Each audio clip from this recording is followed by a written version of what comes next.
Hello everyone, आज date है 18 जून 2023 और द हिंदू न्यूज एनालिसिस में आपका स्वागत है। इस वीडियो में हम द हिंदू की इंपोर्टेंट न्यूज को एग्जाम के पॉइंट ऑफ व्यू से डिस्कस करेंगे।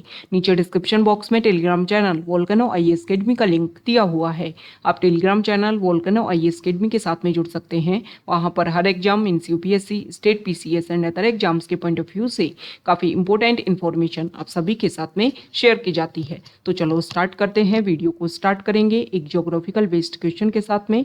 और आज आपका क्वेश्चन ये है कि तुंगनाथ टेम्पल को आपको मैप में व्यू करना है।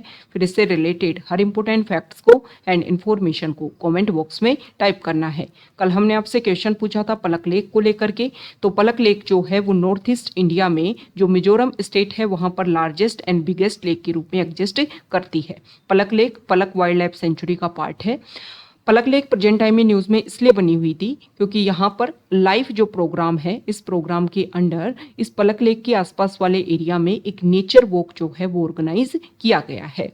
अब ये लाइफ टर्म क्या है? तो life style for the environment means lifestyle जो है वो एनवायरमेंट कॉन्शियस होनी चाहिए। ये इस इनिशिएटिव का मेन टारगेट है। और इस टर्म को इंडिया ने सबसे पहले COP26 की जो मीटिंग हुई ग्लासगो में वहां पर इसको कोइंड किया था।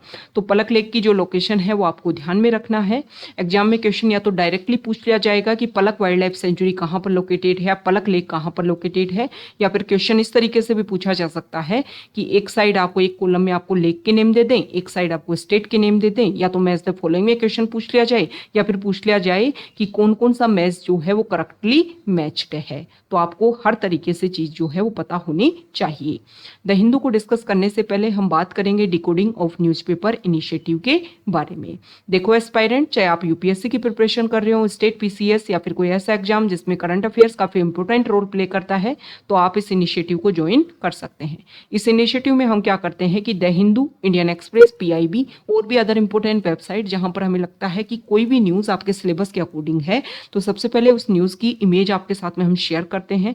फिर उस इमेज में कौन कौन सी इंपॉर्टेंट टर्म्स आपके लिए इंपॉर्टेंट है वो हम आपको एक्सप्लेन में जो है उसका प्रोवाइड करते हैं। साथ ही साथ में जो भी इंपॉर्टेंट फैक्ट, जो भी इंपॉर्टेंट टर्म, जो भी इंपॉर्टेंट स्टेटमेंट जो आप अपने मेंस में यूज कर सकते हो, उनसे रिलेट करते हुए बातें भी आपको यहाँ पर बताई जाती हैं। साथ ही साथ में मान लो कोई एरिया न्यूज़ में है तो उस एरिया जो है उस न्यूज़ की इमेज हम शेयर करेंगे। उसमें कौन सा मैपिंग वाला एरिया न्यूज़ में है उसका मैप जो है साथ ही साथ में आपको प्रोवाइड करवाया जाएगा। मतलब ओवरऑल अगर हम बात करें तो करंट अफेयर्स की रिस्पॉन्सिबिलिटी जो है वो वोल्केनो टीम आपके लिए लेती है। आप अपना स्टैटिक पार्ट कंप्लीट कीजिए और करंट अफेयर्स पार्ट जो है उसकी रिस्पॉन्सिबिलिटी हम आपकी कंप्लीट करवाएंगे। ओके, तो आप इस इनिशिएटिव को ज्वाइन कर सकते हैं। डिस्क्रिप्शन बॉक्स में इस इनिशिएटिव को ज्वाइन करने का लिंक अवेलेबल है, decoding of newspaper initiative current affairs के नाम से। और 89 रुपीज पर मंथ जो है वो इसके चार्जेस रहने वाले हैं।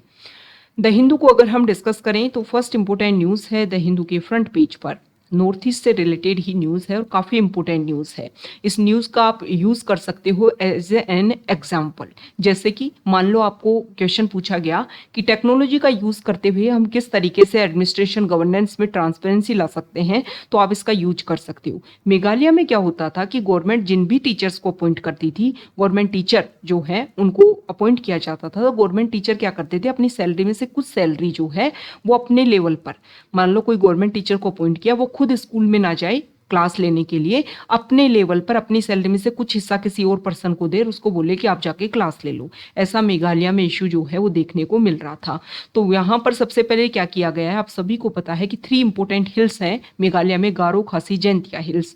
तो वहाँ पर जो ईस्ट जैंतिया हिल्स डिस्ट्रिक्ट जो है वहाँ पर सबसे पहले एक ऐप बेस्ड जो अटेंडेंस है टीचर्स की वो स्टार्ट किया गया है। मतलब टीचर स्कूल में आए और उसके बाद में उसकी जो अटेंडेंस है वो रजिस्टर में रोड ना हो, वो ऐप में अपनी अटेंडेंस जो है वो स्कूल में जाकर के अपलोड करे। ओके, जैसा हमने कहाँ पर देखा था, मनरेगा स्कीम में हमने देखा कि जो भी वर्कर्स हैं मनरेगा स्कीम में वो वहाँ पर जाकर के जो उनका वर्किंग साइट है वहाँ पर जाकर के अपनी अटेंडेंस जो है वो क्या करेंगे, अपलोड करेंगे। इसकी वजह से काफ़ी ज़्यादा प्रॉब्लम भी देखने को मिली थी। मनरेगा वर्कर्स ने काफ़ी ज़्यादा प्रोटेस्ट भी किया था क्योंकि उन्होंने बोला कि इस तरीके का डिजिटल एप्लीकेशन जो है उसके लिए उनको डिजिटल फ़ोन एंड्रॉयड फ़ोन चाहिए। इसके लिए काफ़ी ज़्यादा खर्चा, काफ़ी ज़्यादा प्रॉब्लम, नेटवर्क का वहाँ पर अवेलेबिलिटी हो ना हो, तो इस तरीके की। लेकिन यहाँ पर टीचर्स जो हैं वो तो ईजिली, क्योंकि स्कूल जो है वहाँ पर इंटरनेट की अवेलेबिलिटी जो है वो देखने को मिलती है। तो इस तरीके से ये काफ़ी अच्छा इनिशिएटिव है और उसकी वजह से काफ़ी ऐसे टीचर जिनको पहले कभी स्कूल में देखा ही नहीं गया और उनकी अटेंडेंस जो है वो देखने को मिल रही है। साथ ही साथ में अब पेरेंट्स जो हैं वो भी इस बात को लेकर के हैप्पी हैं कि जैसे ही मेन टीचर्स यहाँ पर आए हैं, जो रियल टीचर्स हैं, उनकी वजह से जो बच्चे हैं उनकी भी अटेंडेंस स्कूल में काफ़ी ज़्यादा इंक्रीज हो गई है। तो मेघालय गवर्नमेंट का इनिशिएटिव जो है वो काफ़ी अच्छा है, आप इसका यूज कर सकते हो एज एन एग्जाम्पल कि मेघालय गवर्नमेंट ने ईस्ट जैंतिया हिल्स में as an application based attendance of teachers available करवाया और उसकी वजह से टीचर्स की भी अटेंडेंस बढ़ी और जो स्टूडेंट्स हैं उनकी भी अटेंडेंस इंक्रीज हुई। तो काफ़ी बेस्ट इनिशिएटिव है। इस तरीके से टेक्नोलॉजी का हम यूज़ कर सकते हैं ताकि हर लेवल पर ट्रांसपेरेंसी जो है वो ज़्यादा से ज़्यादा आ सके। यहाँ पर बताया गया है कि अगर हम बात करें जैंतिया हिल्स में या फिर मेघालय में, यहाँ पर रेड होल माइनिंग देखने को मिलती है। रेड होल माइनिंग क्या होता है? जिस तरीके से रेड जो होता है और वो अपना बरो बनाता है, कहाँ पर? लैंड एरिया में। तो इसी तरीके से यहाँ पर जो हिल एरिया है उसमें रेड की तरह ही माइनिंग की जाती थी, without any mechanisation, without any instrument, जिसकी वजह से बहुत बार जब एक डीप एरिया में जाया जाता था इन माइंस एरिया में, तो वो माइंस जो हैं वो ढह जाती थी, जिसकी वजह से बहुत सारे वर्कर्स की यहाँ पर डेथ हुई है। और इसीलिए 2014 में नेशनल ग्रीन ट्रिब्यूनल जो है उन्होंने रेड होल माइनिंग को यहाँ पर बैन किया था। ओके, तो ये बेसिक बातें हमने डिस्कस कर ली हैं और मेघालय का ये इनिशिएटिव जो है वो काफ़ी एप्रिसिएबल है। नेक्स्ट इंपॉर्टेंट आर्टिकल है न्यूज़ पेज पर। यहाँ पर जो आर्टिकल है, हमारे जो प्राइम मिनिस्टर हैं उन्होंने प्रपोज किया है कि G20 जो ग्रुप की G20 जो नेशंस हैं उसमें अफ्रीकन यूनियन जो है उसको भी हम एज एन परमानेंट मेंबर जो है वो यहाँ पर बनाएं। ओके, उन्होंने बोला कि अफ्रीकन यूनियन जिसमें 55 मेंबर स्टेट्स हैं इनको भी हम G20 में शामिल कर सकते हैं और ये काफ़ी ज़्यादा बेनिफिशियल रहेगा अफ्रीका कॉन्टिनेंट के लिए भी और साथ ही साथ में और ग्लोबली लेवल पर डेवलपमेंट के लिए भी।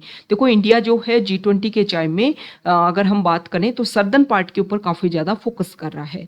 ओके, तो अफ्रीका यूनियन जो है इसके बारे में हम कुछ बेसिक बातें डिस्कस करेंगे। ऑर्गेनाइजेशन के पर्सपेक्टिव से इंपॉर्टेंट है और प्रीलिम्स में इसको लेकर के यूपीएससी प्रीलिम्स की अगर हम बात करें तो अफ्रीका यूनियन इसको लेकर के 2-3 स्टेटमेंट आपको दे देंगे और फिर पूछ लिया जाएगा। देखो, अफ्रीका यूनियन जो ऑर्गेनाइजेशन बना, इससे पहले के हिस्टोरिकल बैकग्राउंड की अगर हम बात करें तो 1963 में ऑर्गेनाइजेशन ऑफ अफ्रीकन यूनिटी जो है वो एस्टेब्लिश किया गया था और इसका मेन टारगेट ये था कि अफ्रीका में जो इंडिपेंडेंट स्टेट है उन्होंने इसको एस्टेब्लिश किया था ऑर्गेनाइजेशन ऑफ अफ्रीकन यूनिटी और मेन टारगेट ये था कि अफ्रीका में जो भी कंट्री है उनके बीच में कोऑपरेशन को हम ज़्यादा से ज़्यादा प्रमोट करें। फिर 1980 में इस ऑर्गेनाइजेशन ऑफ अफ्रीकन यूनिटी ने क्या डिसाइड किया, एक लागोस प्लान ऑफ एक्शन जो है वो उन्होंने अपनाया। इसमें मेन फोकस क्या किया गया? मेन फोकस ये किया गया कि हम वेस्टर्न कंट्रीज़ के ऊपर हमारी डिपेंडेंसी कम करें, हम कंट्री जो है वो ही आपस में इतना अपना ट्रेड को इंक्रीज करें कि हमें किसी और के ऊपर डिपेंडेंट ना होना पड़े। फिर उसके बाद में 2002 में जो है वो ऑर्गेनाइजेशन ऑफ अफ्रीकन यूनिटी को रिप्लेस करके अफ्रीका यूनियन जो है वो एस्टेब्लिश किया गया। तो 2002 में एस्टेब्लिश हुआ था। ये बेसिक बातें और हिस्टोरिकल बैकग्राउंड जो है वो भी आपको पता होना चाहिए। ओके, नेक्स्ट इंपोर्टेंट आर्टिकल अगर हम डिस्कस करें तो आर्टिकल रिलेटेड है फॉरेन पेज पर और यहाँ पर कल भी हमने डिस्कस किया था कि अफ्रीका कॉन्टिनेंट से कुछ कंट्री के मेंबर्स जो हैं वो यूक्रेन और रशिया की विजिट पर हैं और उन्होंने यूक्रेन में भी मुलाकात की और रशिया के प्रेसिडेंट जो है उनसे भी मुलाकात की। उन्होंने बोला है कि जो वॉर है उसको ख़त्म कीजिए क्योंकि इसकी वजह से अफ्रीका जो है वो काफ़ी ज़्यादा प्रॉब्लम्स वहाँ पर क्रिएट हो रही हैं क्योंकि बहुत सारे प्रोडक्ट्स के लिए हम डिपेंडेंट है रशिया यूक्रेन के ऊपर और ग्लोबली इशू डेवलप हो रहा है। तो इसको सॉल्व करने के लिए हमें क्या कोशिश करनी चाहिए? हमें कोशिश ये करनी चाहिए कि वॉर जो है वो ख़त्म हो, दोनों ही कंट्री आपस में कोऑपरेशन को नेगोशिएशन के थ्रू इस इशू को सॉल्व करें।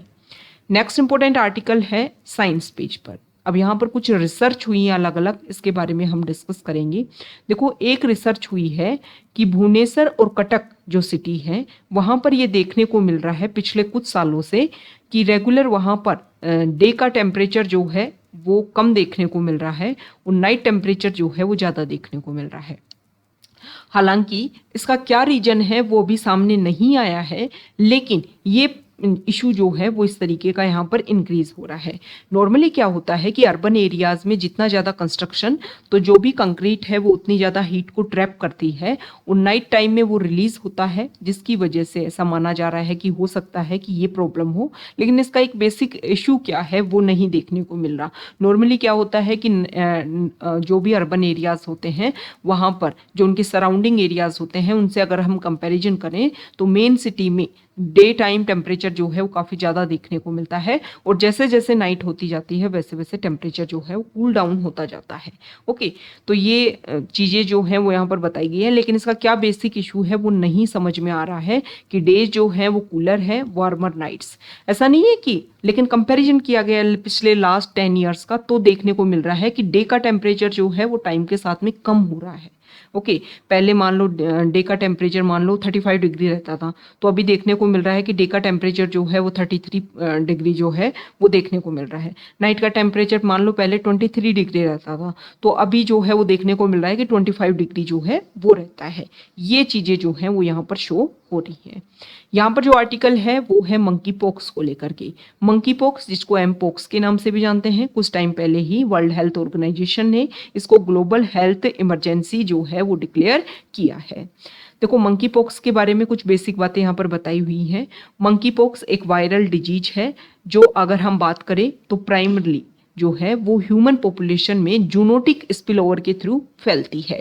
ओके, और विद रोडेंट्स में कौन आते हैं? रैट, माइस जो हैं ये आते हैं रोडेंट्स में, और प्राइमेट्स मतलब जिनमें आते हैं मंकीज, एप्स, ह्यूमन, ये आते हैं प्राइमेट्स में।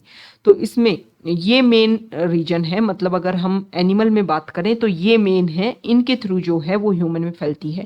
ह्यूमन टू ह्यूमन भी जो है मंकी पॉक्स का ट्रांसमिशन देखने को मिल रहा है, और इसमें बेसिक रीजन क्या होता है, कोई इन्फेक्टेड ह्यूमन जो है उसके क्लोज कॉन्टैक्ट में अगर आप आते हो या फिर उसकी बॉडी फ्लूइड से इन्फेक्टेड ह्यूमन के बॉडी फ्लूइड से अगर आप कॉन्टैक्ट में आते हो तो प्रॉब्लम हो सकती है। सेक्सुअल कॉन्टैक्ट के थ्रू भी एमपॉक्स जो है वो स्प्रेड हो सकता है, ऐसा देखने को मिला है। तो यहाँ पर ये देखने को मिला है कि अगर हम बात करें तो बहुत सारे ऐसे कंट्री जहाँ पर पहले कभी इसके केसेस नहीं देखने को मिल रहे, वहाँ पर इसके केसेस जो हैं वो बढ़ रहे हैं। तो देखो, 3 टर्म होती है डिजीज को लेकर के।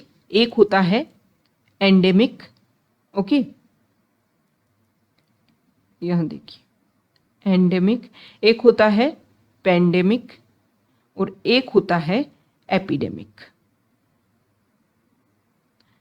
तीनों टर्म्स को हम समझते हैं। एंडेमिक होता है मतलब किसी एक एरिया में, मान लो किसी कंट्री के एक एरिया में जो है कोई डिजीज देखने को मिल रही है और लोग जो हैं उससे इन्फेक्टेड हो रहे हैं किसी एक एरिया में।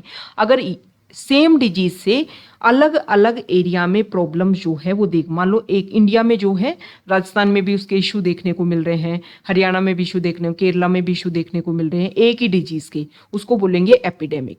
और जब इस तरीके की प्रॉब्लम जो है वो हर कॉन्टिनेंट, हर कंट्री में देखने को मिले, मैक्सिमम हर कंट्री जो इससे कवर हो जाए, तो उसको बोला जाता है पेंडेमिक, जैसे कि कोविड के टाइम में देखा गया। तो अभी मंकी पॉक्स को लेकर के यही बातें बोली जा रही हैं कि हमें पहले से ही इस चीज के ऊपर फोकस करना चाहिए। जैसे कि अगर हम बात करें तो जो भी केसेस देखने को मिल रहे हैं अलग अलग जगह, उन ह्यूमन की ट्रैवल हिस्ट्री जो है वो सामने आ रही है, तो इसकी वजह से मतलब ह्यूमन टू ह्यूमन कांटेक्ट के थ्रू मंकी पॉक्स जो है वो फैल रहा है। तो एशिया पैसिफिक रीजन जो है यहाँ पर सबसे ज्यादा इसके इशू देखने को मिल रहे हैं। वो कंट्री जहाँ पर पहले कभी इसके केसेस नहीं आए, प्रेजेंट टाइम में उसके केसेस जो हैं वो यहाँ पर एक्सपेंड हो रहे हैं।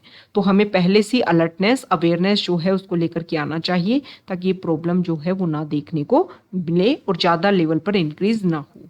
देखो, कुछ रिसर्च हुई है और इस रिसर्च में ये सामने आया है कि अगर हम ओवरफिशिंग करते हैं तो इसकी वजह से शार्क्स की जो पॉपुलेशन है वो काफ़ी ज़्यादा डिक्रीज होती है, और कोरल रीफ्स जिनके ऊपर डिपेंडेंट है शार्क्स, जिसकी वजह से इकोसिस्टम, फूड वेब, ये सब कुछ बना रहता है, वो काफ़ी ज़्यादा डिक्रीज होता जा रहा है। यहाँ पर बताया गया है कि वो मैरीन सेंचुरी जो प्रोटेक्टेड है वहां पर तो सार्क डोमिनेटेड रीफ जो हैं वो देखने को मिलते हैं, कोरल रीफ।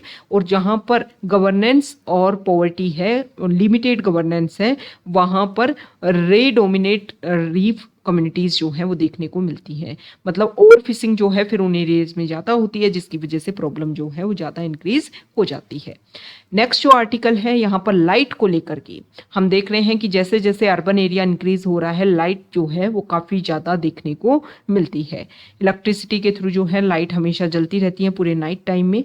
तो यहाँ पर इसको लेकर के भी रिसर्च हुआ है कि लाइट पोल्यूशन की वजह से लॉन्ग टर्म इम्प्लीकेशन देखने को मिल रहा है इकोसिस्टम पर, ह्यूमन हेल्थ पर और कल्चर पर।